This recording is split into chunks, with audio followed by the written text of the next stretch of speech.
Assalamualaikum dan salam sejahtera. Saya Nur Sakinah binti Muhammad Kamil dari kelas 3 aktif akan membentang bab 7.4 kesan penentangan masyarakat tempatan.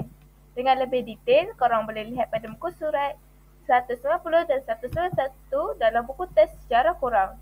Jom kita lihat pada pengenalan terlebih dahulu.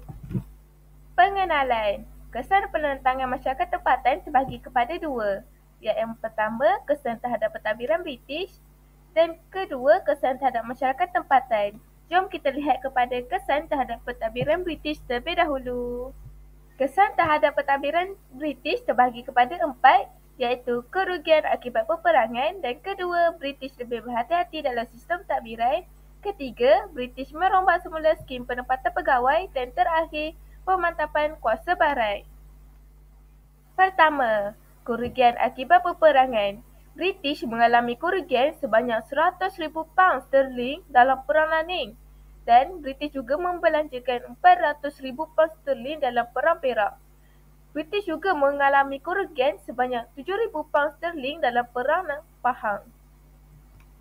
Kedua, British lebih berhati-hati dalam sistem pentadbiran. British melantik residen yang berpengalaman, bijaksana, fasih bahasa Melayu dan pandai mengambil hati dan menguasai adat resam tempatan untuk mempengaruhi Sultan dan pembesar-pembesar Melayu. British juga menubuhkan MMN ataupun dikenal sebagai Majlis Mesyuarat Negeri yang ahlinya dilantik oleh Sultan setelah dicadang oleh residen. MMN ni menjadi badan penasihat Sultan dan meluaskan perintah dan peraturan Sultan dalam Majlis Mesyuarat. Ketiga, British merombak semula skim penempatan pegawai. Penempatan pegawai British mestilah mengetahui adat istiadat Melayu. Lepas tu, menubuhkan Kolej Melayu Kuala Kangsar di Perak pada tahun 1905. British juga memberikan peluang kepada aristokrat Melayu untuk menyertai perkhidmatan awam tanah Melayu ataupun dikenali sebagai Malayan Civil Service MCS. British juga menubuhkan perkhidmatan takbir Melayu Malay Administrative MAS bagi melibatkan orang Melayu dalam pentadbiran. Dan yang terakhir ialah pemantapan kuasa barat. British menguasai seluruh negeri Melayu. Dinasti Brooke pula berjaya meluaskan pengaruh wilayahnya di Sarawak, manakala SBUB menguasai Sabah Borneo Utara. Jom kita pergi kepada kesan terhadap masyarakat tempatan.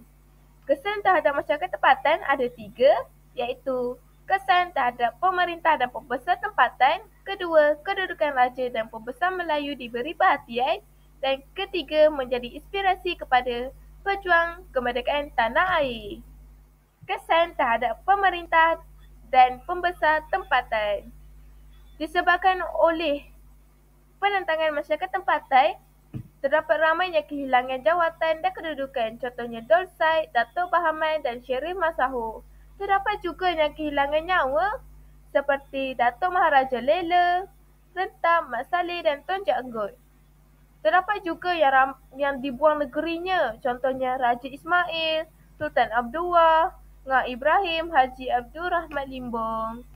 Jom kita pergi ke nombor 2. Kedua, kedudukan raja dan pembesar Melayu diberi perhatian. British memperkenalkan Durbar. Durbar ni memberikan peluang kepada Sultan, ahli mesyuarat negeri dan pembesar Melayu menyuarakan pandangan mereka dengan bebas berkaitan perkara yang melibatkan kepentingan bersama. Dalam persidangan Majlis Mesyuarat Negeri, bahasa Melayu menjadi bahasa rasmi persidangan dan menggunakan tulisan Jawi dalam urusan surat menyurat. Terakhir, ia menjadi inspirasi kepada pejuang kemerdekaan tanah air. Keberanian mereka menjadi inspirasi kepada pejuang bangsa dan ia juga memberi semangat kepada pejuang kemerdekaan. Kesimpulannya, sistem pentadbiran barat menyebabkan penderitaan dan penghinaan dalam kalangan penduduk tempatan.